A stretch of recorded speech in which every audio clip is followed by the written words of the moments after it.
وابن أم مكتوم ثم قدم علينا عمار بن ياسر وبلال. وبه قال حدثنا محمد بن بشار قال حدثنا بندر قال حدثنا شعبة عن أبي إسحاق قال سمعت البراء بن عازب قال أول من قدم علينا مصعب بن عمير وابن أم مكتوم وكانوا يطلقون الناس فقدم بلال وسعد وعمار بن ياسر ثم قدم عمر بن الخطاب في 20 من أصحاب النبي صلى الله عليه وسلم. ثم قدم النبي صلى الله عليه وسلم فما رأيت أهل المدينة فرحوا بشيء فرحهم برسول الله صلى الله عليه وسلم حتى جعل الجماع يقولون قدم رسول الله صلى الله عليه وسلم فما قدم حتى قرأت سبح اسم ربك الأعلى بسورة من المفصل. وفي قال حدثنا عبد الله بن يوسف قال أخبرنا مالك عن هشام بن عروة عن أبيه عن عائشة رضي الله عنها أنها قالت لما قدم رسول الله صلى الله عليه وسلم المدينة وهي أبو بكر وبلال قالت فدخلت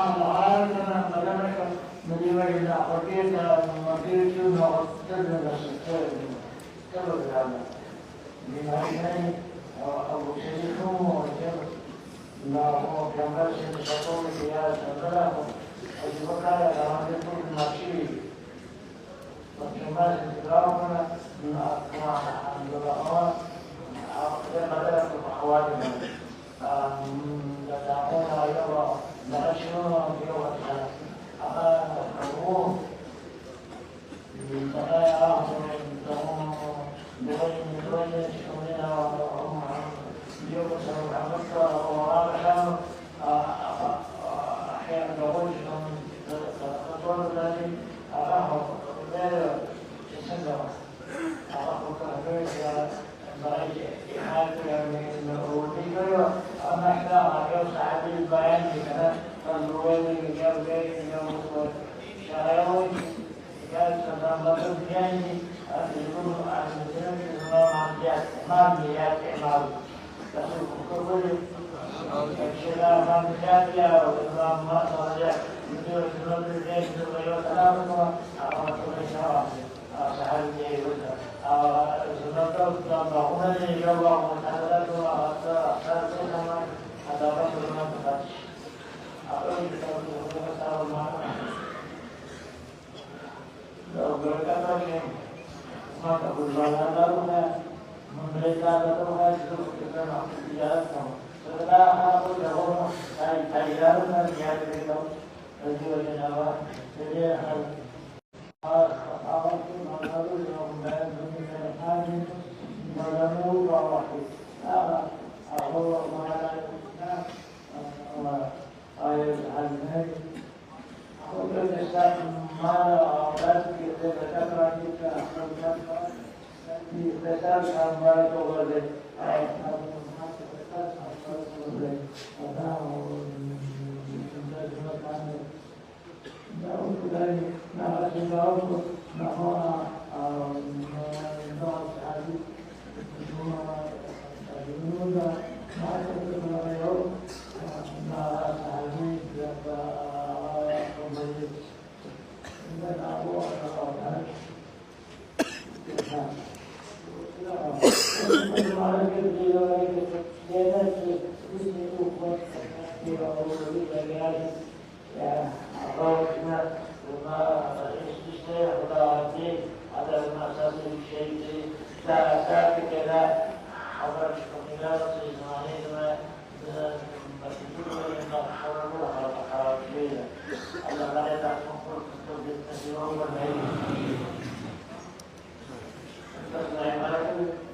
قالت فدخلت عليهما فقلت يا أبا كيف تجدك ويا بلال كيف تجدك؟ قالت فكان أبو بكر إذا أخذته الحمى يقول كل امرئ مصبح في أهله والموت أدنى من شراك نعله. وكان بلال إذا أملى وأهل يرفع وكيلته ويقول ألا ليت شغلي هل أجيبن ليلة بواد وحوله وزن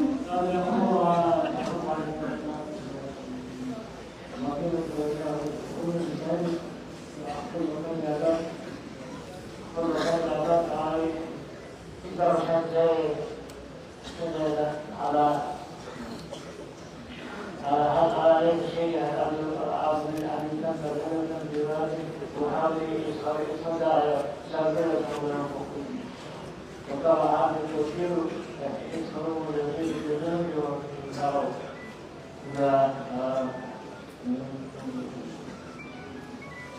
يذكرون حتى الدنيا والقيامة الطعام حياة وهاي المجنة لا لا غير الله الأمور تبوء ومكر ما يعمل والجاد والمسلمين فقال الله إذا قام فقال اسمه الحبيب يكون تعليمات مزيد على عقيدة الرمي المحاجة إلى مسحات معروف هذا هو ترتيب الرسول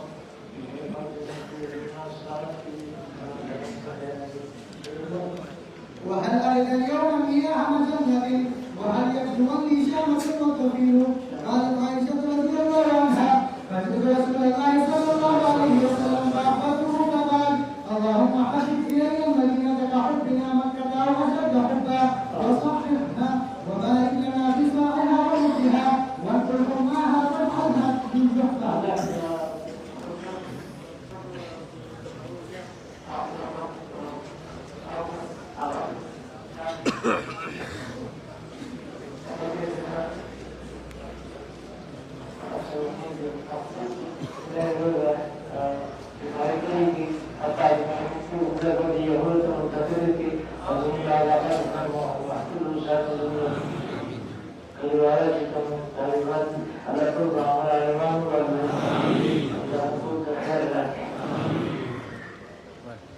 وبه قال حدثني عبد الله بن محمد قال حدثنا هشام قال اخبرنا معمر عن الزهري قال حدثني عروه ان عبيد الله بن عدي اخبره دخلت على عثمان وقال بشر بن جويري قال حدثني ابي عن الزهري قال حدثني عروه بن الزبير ان عبيد الله بن عدي بن زياد اخبره قال دخلت على عثمان فتجهز ثم قال اما بعد فان الله وعد محمدا صلى الله عليه وسلم بالحق وكنت ممن استجاب لله ولرسوله وامن بما قلت به محمد صلى الله عليه وسلم ثم هاجرت هجرتين ولنصر رسول الله صلى الله عليه وسلم وبايعته فوالله ما عصيته ولا بششته حتى توفاه الله. تابعه اسحاق الكلبي حدثني الزهري مثله وبه قال حدثني يحيى بن سليمان قال حدثني ابن وهب قال حدثنا مالك واخبرني يونس عن ابن شهاب قال اخبرني عبد الله بن عبد الله ان ابن عباس اخبره ان عبد الرحمن بن عوف رضي الله عنه رجع الى اهله وهو في اخر حجه حجها عمر فوجدني فقال عبد الرحمن فقلت امن يا امير المؤمنين ان الموسم يجمع رعاء الناس واني ارى ان تنهي حتى تقدم المدينه فانها دار الهجره والسنه وتحرس لاهل الفقه واشراف الناس وذوي رايهم وقال عمر لاقومن في اول مقام اقومه في المدينه. وبه قال حدثنا موسى بن اسماعيل قال حدثنا ابراهيم بن سعد قال اخبرنا ابن شهاب عن خالد بن زيد بن ثابت ان عمر علي رضي الله عنها امراه من نساء بايعت النبي صلى الله عليه وسلم اخبرته ان عثمان بن مظعون قال لهم في السنه حين قرات الانصار ولا سكن المهاجرين قالت ام العلاء فاشتكى عثمان عندنا فمررته حتى توفي وجعلناه في اسواقه فدخل عليه النبي صلى الله عليه وسلم فقلت رحمة الله عليك فاستوي شهادتي عليك قد أكرمك الله فقال النبي صلى الله عليه وسلم ما يدرك أن الله أكرمه قالت قلت لا أدري بأبي أنت وأمي يا رسول الله فمن قال أما هو فقد جاءه والله الذي والله إني لأرجو له خيرا وما أدري والله عن رسول الله ما يفعل به قالت فوالله لا أزكي أحدا بعده قالت فأحزن من ذلك فلم تفوجئ بعثمان بن مظعون عن الجد فجئت رسول الله صلى الله عليه وسلم فأخبرته فقال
حتى ألقى بإسناد أبيه وقال فكان يصلي كان حرفي جسرية أقبل سيد نطوالي نوفي أخيه مدرشان أعرف الشيء أرادي ونرى كذا أقبل سيد برافضي أنتم علينا بخير وتتمنى السلام قال فكان يصلي حتى يقضي الصلاة ويصلي في مرابط الغنم قال ثم إنه يأمر ببناء المسجد فأرسل إلى ملك من الجبال يستعملون حارقة هذا أما النجاة هم مراحيل بهذه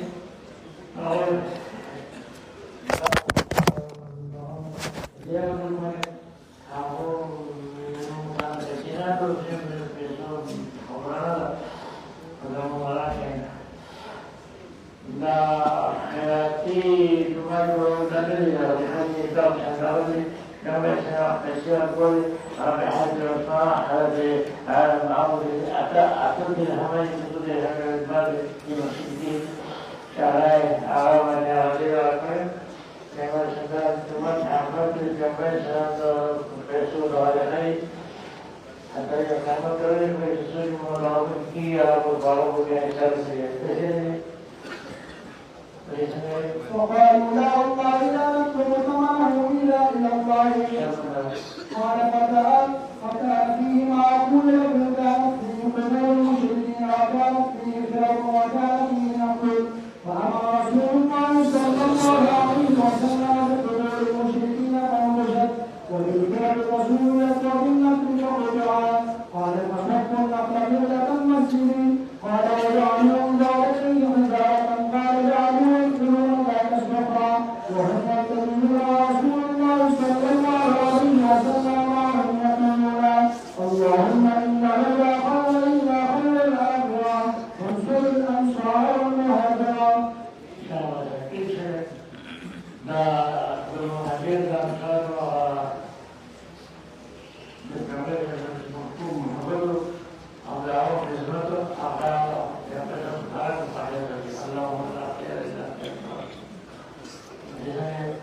باب إقامة المهاجر بمكة بعد فضائل نسكه. وبه قال حدثني إبراهيم بن حدث قال حدثنا حاتم عن عبد الرحمن بن حميد الزهري قال سمعت عمر بن عبد العزيز يسأل صاحب بن عبد النمر ما سمعت في سكنى مكة قال سمعت العلاء بن حضرمه قال قال رسول الله صلى الله عليه وسلم صلاة للمهاجرين بعد السفر. باب. وبه قال حدثنا عبد الله بن مسلمة قال حدثنا عبد العزيز عن أبيه عن سالم بن سعد رضي الله عنهما قال ما عدوا من مبعث النبي صلى الله عليه وسلم ولا من وفاته ما عدوا إلا من مقدمه المدينة. وبه قال حدثنا مسدد قال حدثنا يزيد بن سليمان قال حدثنا معمر عن الزهري عن عروة عن عائشة رضي الله عنها وعنهم قالت فرجت الصلاة ركعتين ثم هاجر النبي صلى الله عليه وسلم ففرجت أربعا وتركت صلاة الصبح على الأولى. تابعه عبد الرزاق عن معمر. باب قول النبي صلى الله عليه وسلم اللهم أمض لأصحابه هجرتهم وغزيته لمن مات بمكة. وبه قال حدثنا يحيى بن مسعود قال حدثنا إبراهيم عن الزهري كتاب حكم شرط لكم يفيقه إذا كان خليفة وارش أكان لدي أبواس وحاول الله ما راح يفيقه قال تاريخ إشارة وكان صحيح الغني كان سيجد الله حتى قليل يكون يدري وهذا أخذ كامياب وبه قال حدثنا يحيى بن مسعود قال حدثنا إبراهيم عن الزهري عن عامر بن سعد بن مالك عن أبيه رضي الله عنه وعنهم قال عادني النبي صلى الله عليه وسلم عام حجة الوداع فلما رجعت منه على الموت فقلت يا رسول الله بلغني إن الوجع ما ترى وأنا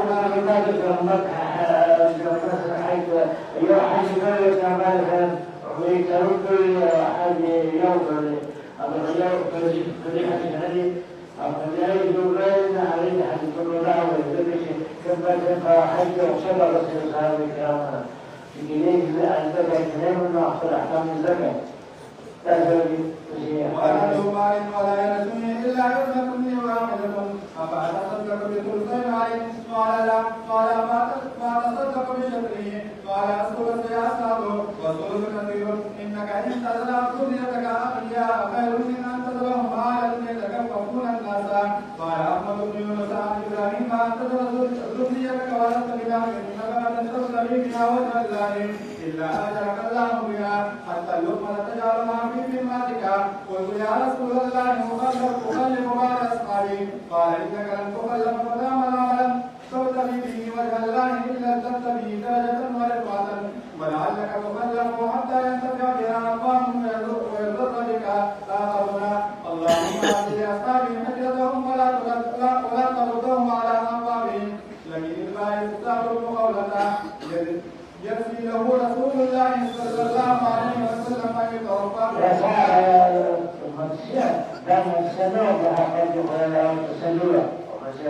وقال أحمد بن يونس وموسى عن إبراهيم أن تتناول صدقك. باب رفع النبي صلى الله عليه وسلم عن أصحابه.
وقال عبد الرحمن بن عوف رضي الله تعالى عنه آخى النبي صلى الله عليه وسلم بيني وبين سعد بن الربيع لما قدمنا المدينة. وقال أبو جحيفة رضي الله عنه آخى النبي صلى الله عليه وسلم بين سلمان وأبي الدرداء. وبه قال حدثنا محمد بن يوسف قال حدثنا سفيان عن حميد عن أنس رضي الله تعالى عنه قال قدم عبد الرحمن بن عوف المدينة فآخى النبي صلى الله عليه وسلم بينه وبين سعد بن الربيع الأنصاري فعرض عليه أن يناصبه أهله وماله. فقال عبد الرحمن بارك الله لك في أهلك ومالك دلني على السوق فربع شيئا من أبل وسمن. فرآه النبي صلى الله عليه وسلم بعد أيام وعين وضر من صورة. فقال النبي صلى الله عليه وسلم ما هي يا عبد الرحمن؟ قال يا رسول الله تزوجت امرأة من الأنصار.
قال يا رسول الله تزوجت امرأة من الأنصار قال فما صدت فيها؟ قال وزن نواة من ذهب فقال النبي يا صلاة ذا اليوم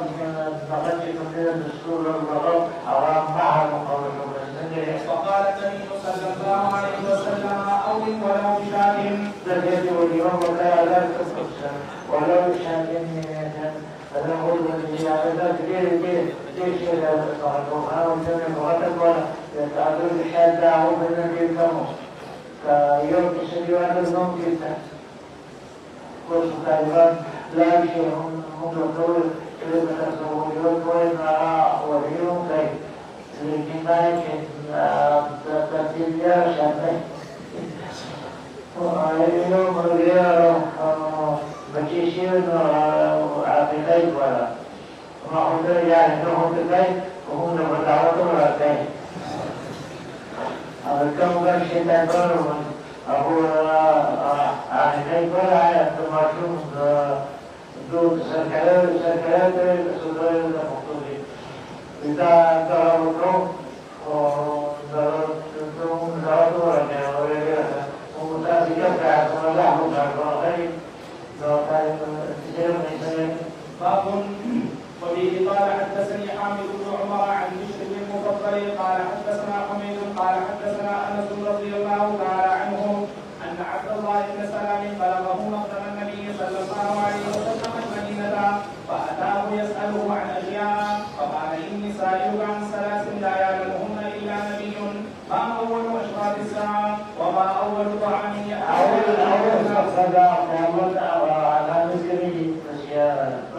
وما قال الولد يرجع الى ابيه والى امه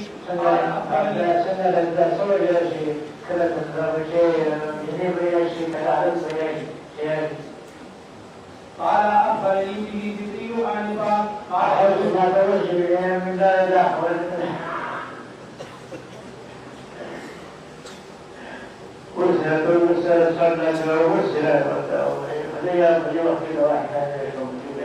قال ابن سلام ذاك عدو اليهود من الملائكة. قال أما أول أشراط الساعة فنار تحشرهم من المشرق إلى المغرب وأما أول طعام يأكله أهل الجنة فزيادة كبد الموت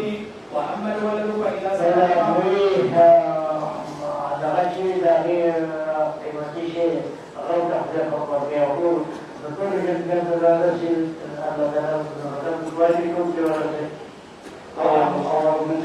وأما الولد فإذا سبق معروفا بما أنه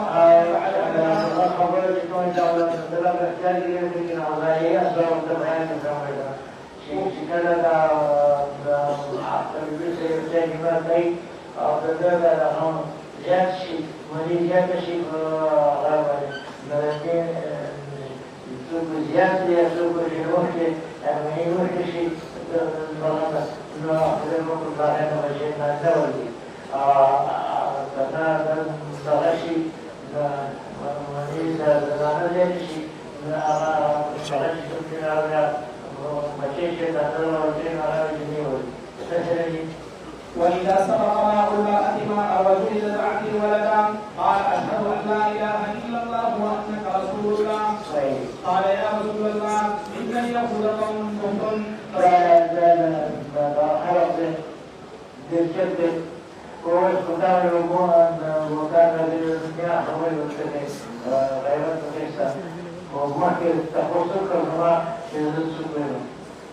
فسأله عني قبل أن يعلموا إسلامي.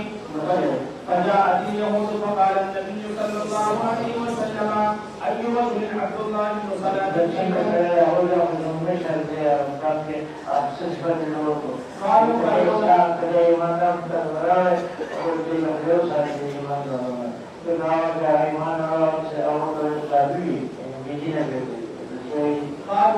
قالوا خيرنا وابن خيرنا وأفضلنا وابن أفضلنا. فقال النبي صلى الله عليه وسلم أرأيتم إن أسلم عبد الله بن سلام قالوا أعاذه الله من ذاك فأعاد عليهم فقالوا مثل ذلك. فخرج إليهم عبد الله فقال أشهد أن لا إله إلا الله وأن محمدا رسول الله. قالوا شرنا وابن شرنا وتنقصوه.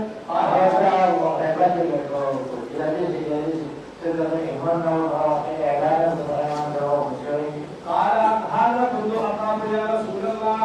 وبه قال حدثنا علي بن عبد الله قال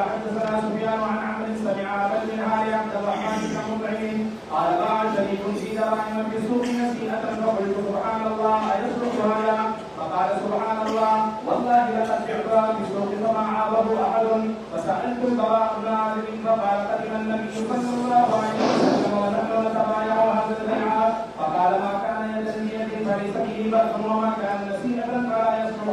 فلا يصلح والق زيد بن أرقم فسأله فإنه كان أعظمنا تجارة فسألت زيد بن أرقم فقال مثله وقال سفيان مرة فقال قدم علينا النبي صلى الله عليه وسلم المدينة ونحن نتبايع وقال نسيئة إلى الموسم أو الحج قالوا يأتي اليهود النبي صلى الله عليه وسلم حين قدم المدينة عادوا صاروا يهودا واما قوله هدنا تهنا هالك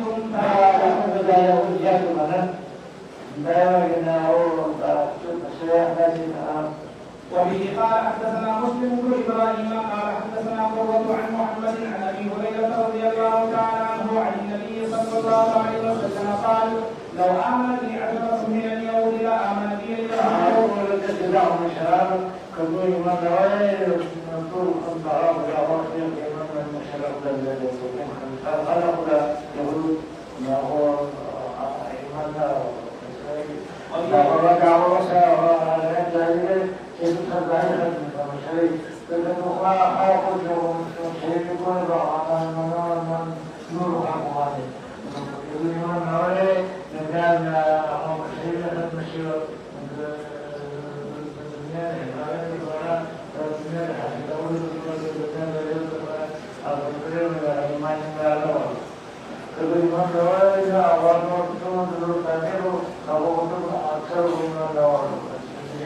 وبه قال حدثنا احمد او محمد بن عبيد الله الغداني قال حدثنا حماد بن اسامه قال اخبرنا ابو عيسى عن قيس بن مسلم عن ثابت بن شهاب عن ابي موسى رضي الله تعالى عنه قال دخل النبي صلى الله عليه وسلم المدينه واذا ناس من اليهود يعزم ويعرفها ويصومونهم فقال النبي صلى الله عليه وسلم نحن احق بصومه فامر بصومه.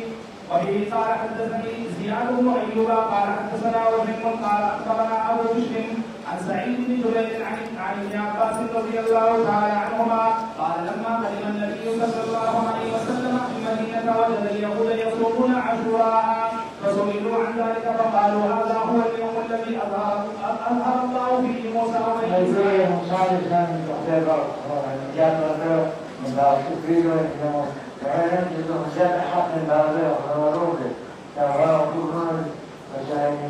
هذا هو اليوم الذي أظهر الله فيه موسى وبني إسرائيل على فرعون ونحن نصومه تعظيما له فقال رسول الله صلى الله عليه وسلم نحن أولى بموسى منكم ثم أمر بصومه. وبه قال حدثنا عبدان قال حدثنا عبد الله عن يونس عن الزهري قال أخبرني عبيد الله بن عبد الله بن عتبة عن عبد الله بن عباس رضي الله عنهما أن النبي صلى الله عليه وسلم كان يبذل شعره وكان المشركون يفرقون رؤوسهم وكان أهل الكتاب يبذلون رؤوسهم وكان النبي صلى الله عليه وسلم يحب موافقة أهل الكتاب فيما لم يؤمر فيه بشيء ثم فرق النبي صلى الله عليه وسلم رأسه. وبه قال حدثني زياد بن ايوب الخلاص ما دخلت يقول كم سنة يقول ما بدأتان كلاب جوال أردنا من زمانين كتاب الأرجان بقية بسبنا أنا نقول جوال يهودي جيد الدائما في الهدف ولا صار أو هذا البلد عندنا سبي ثلاثة جوال لكن وبه قال حدثني زياد بن ايوب قال حدثنا وشيخ قال اخبرنا ابو بشر عن سعيد بن جبير عن ابن عباس رضي الله عنهما قال هم اهل الكتاب جزبوا اجزاء فامنوا ببعضه وكفروا ببعضه.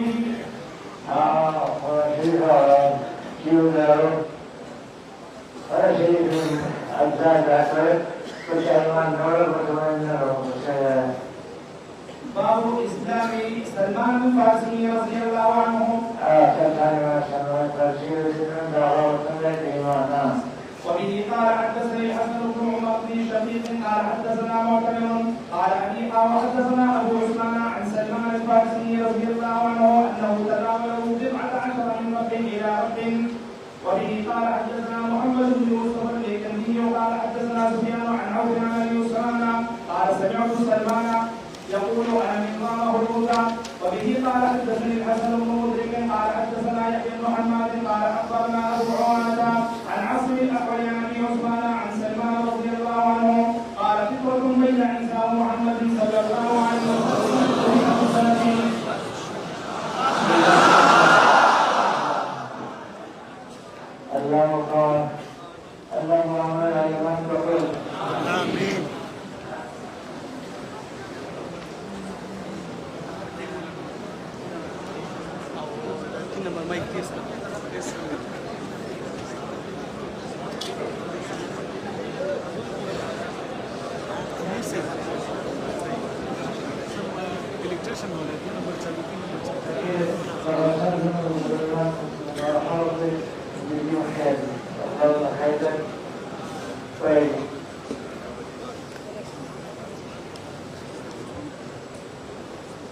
بسم الله الرحمن الرحيم نحمده ونصلي على محمد أما بعد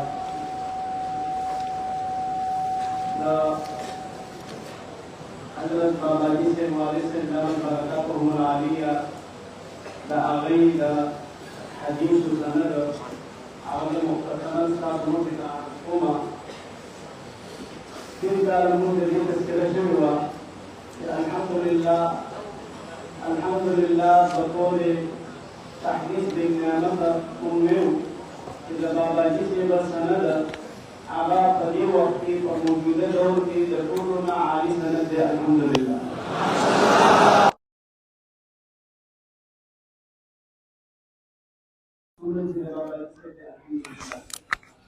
اور قدیم جو سند دی حصی میں طرف معلوم ہے اول سند حصہ باباجی سے ہمارے شاہ ولی اللہ سے رحمۃ اللہ علیہ پوری او د سند دویم حصہ هغه د شاه ولی الله صاحب نواخله تر مصنفین د صحائح ستو پورې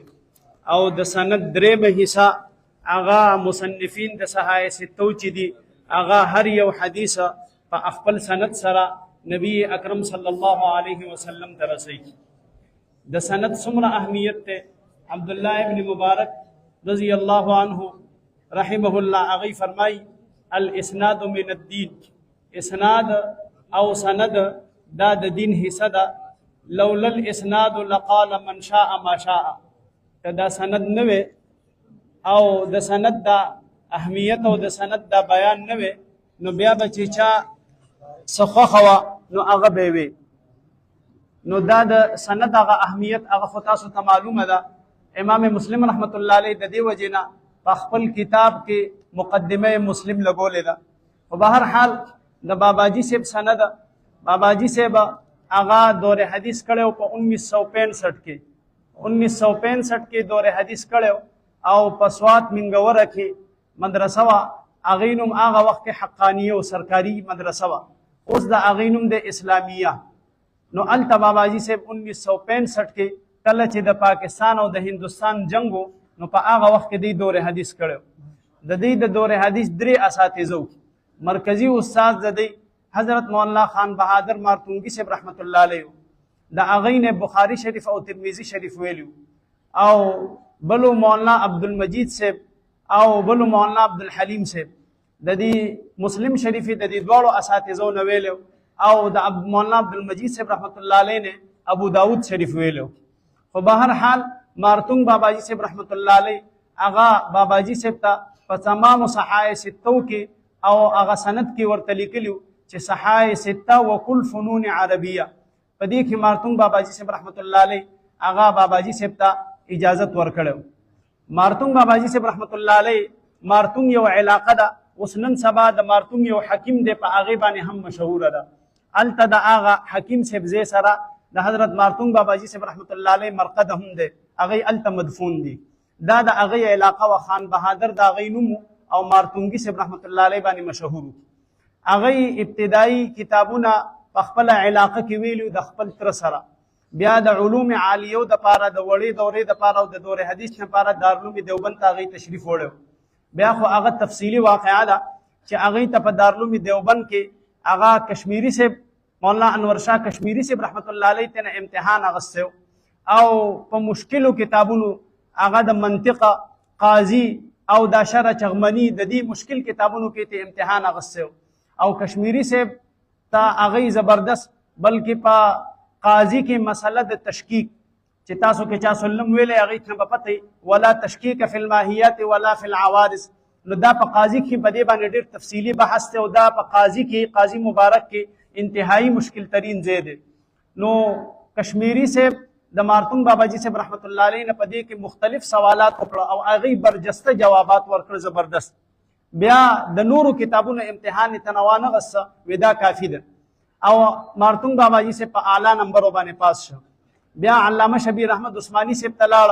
هغه تفصیلی واقعات خو به هر حال دارالعلوم دیوبند کې دی ته داخله ملاو شو او د هغې نه وروستو چې یو 2 هفتې تېرې کړې نو د دارالعلوم دیوبند اوبه په صاف رانلې نو بیا دوی د هغه ځای نه لاړه امروهې ته. امروهه هندوستان کې یو علاقه ده، هلته یو بل محدث عبدالرحمن امروهي صاحب رحمت الله علیه نو د هغې سره وړه دوره یعنی مشکات شریف او دا کتابونه وي او بیا دور حدیث هم هلته وکړو. نو مارتون بابا جی صاحب رحمت الله علیه ته اجازت حاصلو د عبدالرحمن امروهي صاحب نه. عبدالرحمن امروهي صاحب 3 سند دي، دا تاسو سره چې کوم د بابا جی صاحب سند الاجازه ده 3 واړه په هغې کې لیکل شوي دي. هغې کې یو سند نازله ده او 2 پکې عالیه دي، خو دا کوم چې پکې ټولو کې عالی دی زه تاسو ته هغه بیانوم چونکې وخت هم مختصر دی. هغه دا دی چې عبدالرحمن امروهي صاحب ته اجازت حاصلو د فضل الرحمن گنج مراد آبادي صاحب نه، فضل الرحمن گنج مراد آبادي صاحب نه، او هغې ته اجازت حاصلو د شاه عبدالعزیز صاحب نه، او هغې ته اجازت حاصلو د شاه ولی الله صاحب نه. نو دا د ټولو نه عالی سند دی. دومره کمې واسطې په موجوده دور کې د یو شیخ الحدیث تر شاه ولی الله صاحب پورې دومره کمې واسطې نشته لکه څومره چې الحمدلله د حضرت بابا جي صاحب والد صاحب دامت برکاتهم العالیه دي. او د شاه ولی الله صاحب نه مخکې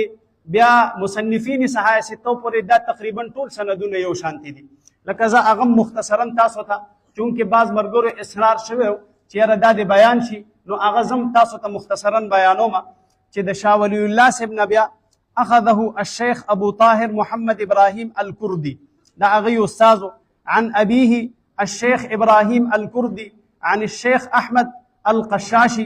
عن الشيخ ابي المواهب احمد بن عبد القدوس الشناوي عن الشيخ شمس الدين محمد بن احمد ابن محمد الرملي عن شيخ الاسلام ابي يحيى احمد زكريا بن محمد الانصاري عن الشيخ شهاب الدين احمد بن علي بن حجر الكناني العسقلاني چې دا مؤلف د فتح الباری دی شرح د صحیح البخاري. عن شيخ زين الدين ابراهيم بن احمد التنوخي عن شيخ ابي العباس احمد بن ابي طالب الحجار بائع الحجار عن الشيخ سراج الدين حسين بن مبارك الحنبلي الزبيدي عن نابغة العصر عبد الأول بن عيسى بن شعيب السجزي الهروي عن الشيخ أبي الحسن عبد الرحمن بن مظفر بن محمد بن داود الدؤودي عن أبي محمد عبد الله بن أحمد السرخسي عن أبي عبد الله محمد بن يوسف بن مطر بن صالح بن بشر الفربري چې دا مشهوره نسخه د امام فربري، دا هغه امام فربري دی چې د امام بخاري په ارشد تلامذو کې او بیا د نسخه مشهوره شوې ده عن مؤلف الكتاب ابي عبد الله امير المؤمنين في الحديث ابي عبد الله محمد بن اسماعيل بن ابراهيم ابن المغيرة ابن البردزبة الجعفي اليماني البخاري رحمه الله تعالى. دا د امام بخاري صاحب رحمت الله علیه پورې تاسو ته ما هغه د سند هغه دویمه حصه ذکر کړه او بیا به د اولنی حدیثه سند بیان کو. اسی خو هر یو بیا مصنفین د صحایه سته چې دي هغه هر یو حدیث په خپل سند سره نبی اکرم صلی الله علیه وسلم ته هغه رسي. نو موږ به د اولنی حدیثه سند هغه نبی اکرم صلی الله علیه وسلم پورې ورسو نو دا سند به ټول متصل شي. وبه قال حدثنا الحميدي قال حدثنا سفيان قال حدثنا يحيى بن سعيد الأنصاري قال أخبرني محمد بن إبراهيم التيمي أنه سمع علقمة بن وقاص الليسي يقول سمعت عمر بن الخطاب على المنبر يقول سمعت رسول الله صلى الله عليه وسلم يقول إنما الأعمال بالنيات وإنما لامرئ ما نوى فمن كانت هجرته إلى دنيا يصيبها أو إلى امرأة ينكحها فهجرته إلى ما هاجر إليه. دا تاسو ته ما عرض کړ چې د سند 3 حصې وي. الحمدلله دا 3 واړه هغه مونږ بیان کړي. د باباجي صاحب دامت برکاتهم العالیه د حدیثو د ورکولو هغه شرایط دي کوم چې د اساتذو د مشرانو هغه داو چې په حدیث باندې به اول ځان پوهه کی بیا د استاد نو وي یا په مطالعه باندې د هغې په ترجمه د هغې اعراب به صحیح کی ترجمه به زده کی او بیا به د هغې نه وروستو هغه بل چاته که بیانوي نو چې داسې د دور حدیث طلبا دي نو هغوی ټولو ته د باباجي صاحب د طرف نه د حدیثو دا اجازت دی. او زمونږ دې مجلس ته د دې دوران بیان زمونږ نائب محتمم حضرت العلامه مولانا حامد الحق حقانی صاحب دامت برکاتهم العالیه هغوی تشریف راوړو او د باباجي صاحب دعا کې شریک شو. د هغوی فرزند هم ورسره دی مولانا عبدالحق ثاني صاحب. تاسو یوسو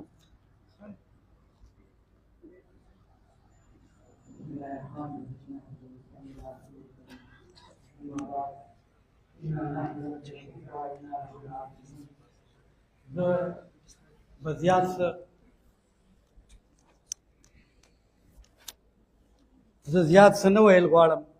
دا خو د خوشحالۍ د مبارکباد موقع ده. تاسو ټولو طالب علمانو وروڼو ته مبارکباد ورکوم چې الله تعالی هغوی د فیوزاتو نه مالامال کړل. خو د زمونږ د دې زمانې ماشاءالله شاه ولی الله به ورته زوی یم حضرت باباجي صاحب دامت برکاتم غوندې هستۍ نه تاسو د احادیثو هغه سند واقعه الحمدلله ستاسو متصل شو ورسره لوی خلکو ته شاه ولی الله صاحب پورې لاړو سند او نبی کریم صلی الله علیه وسلم پورې ورسېدلو. نو دا د دې بزرګانو ټول محنتونه دي چې دوی دلته ځان فنا فی الله کړی دی او الله ته ځان ځانونه سپارلی دي. ورځ شپه تاسو ته په دې پیران سالۍ کې په بوډاپه کې دی شو دیر باباجي صاحب شو نور مفتی سیف الله صاحب شو نور بزرګان دي چې چا نمونه والم هغوی په پیران سالۍ کې سهار و ماښام لګیا دي تاسو درسونه درکوي. الله تعالی دې تاسو ته ډېر زیات برکات درکړي او باباجي ته د خدای پاک لوی ژوند ورکړي چې د دوی سورې زموږ په سرونو باندې تادیر وي په دې حقانیه باندې زموږ په خاندان استادو په خاندانو په کورونو دا زموږ ډېر لوی سرمایه حیات دی دې وخت کې. د دوی غوندې کسان بزرګان ډېر کم ملاویږي چې الله تعالی د اخلاص نه مالامال کړي وي.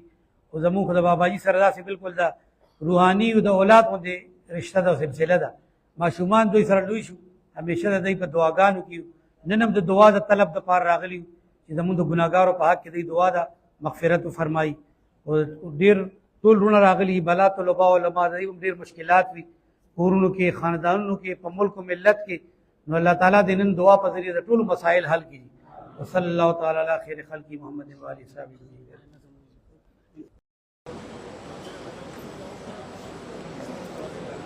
اجمعین.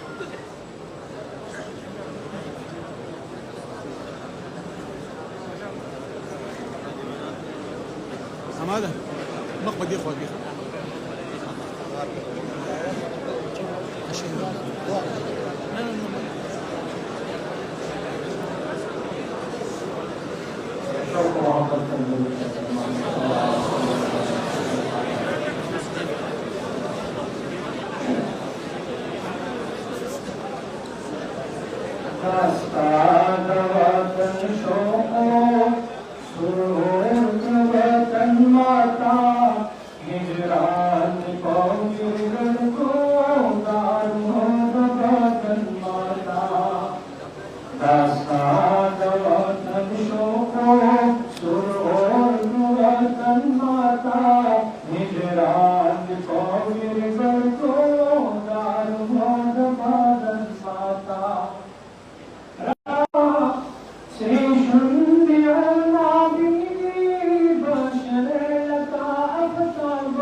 لك شمعة زمان يا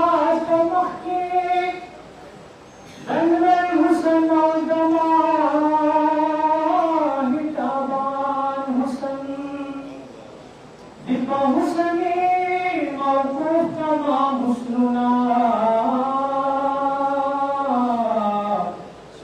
अशना द हुस्न अपनी खुबान हुस्न अल्लाह शज़मा द जालान हुस्न आया नवे बलबलों को दुनिया की आयान हुस्न दगहुन दयाल द हुस्न यो जरादा दाशिदे द अब्दुल्लाह द बयान हुस्न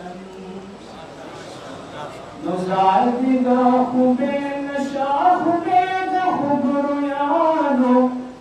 शाद मुरसलानो शाद मुरसलानो ज़ारती द खुबे नशा खुबे द खुबरुयानो शाद मुरसलानो शाद मुरसलानो नूर नबिया तमाम मुशफ़क़त शफ़ाशी एदमदी मदना मजमऊल उसाशी यानी बना सुद की दलाऊ तनूर बिलाशी शान जिपट जिक्र को पदा की दसोफियानो शाद मुरसलानो शाद मुरसलानो ज़ारदी लखुबे नशा खुबे खुबरुयानो शाद मुरसलानो शाद मुरसलानो शाद मुरसलानो शाद मुरसलानो असल दिमागी वगैरह ना करना हमारे माशाअल्लाह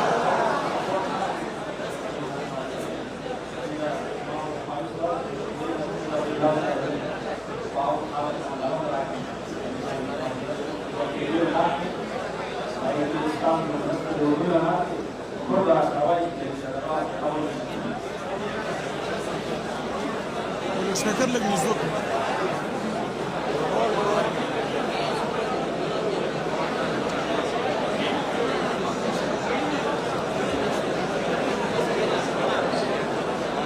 start the next one.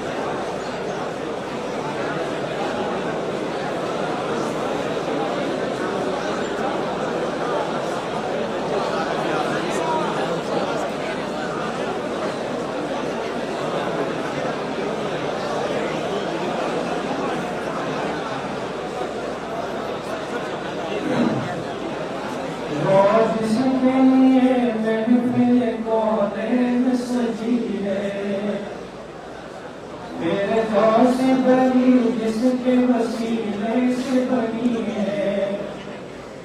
वो आशिक़ मक्की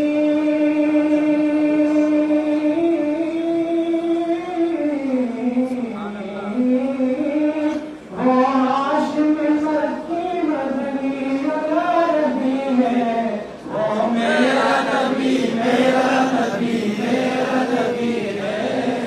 वो मेरा नबी मेरा नबी अहमद मोहम्मद बनी खत्म रुसूल है मखदूम मुरब्बी बनी वाली कुल है उस पर भी नजर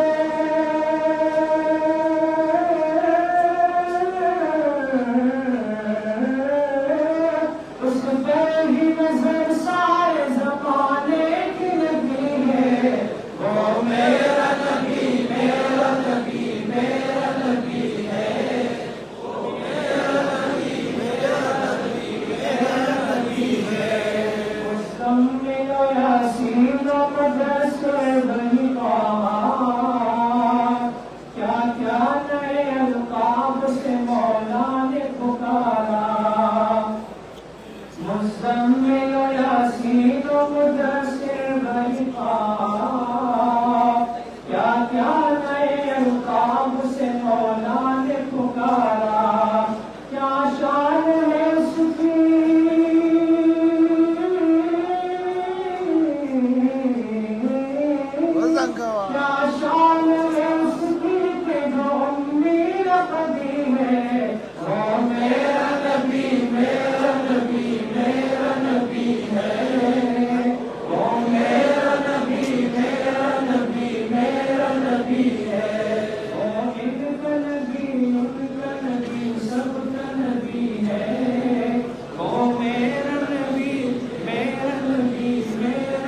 لا يوم كان من يوم كذا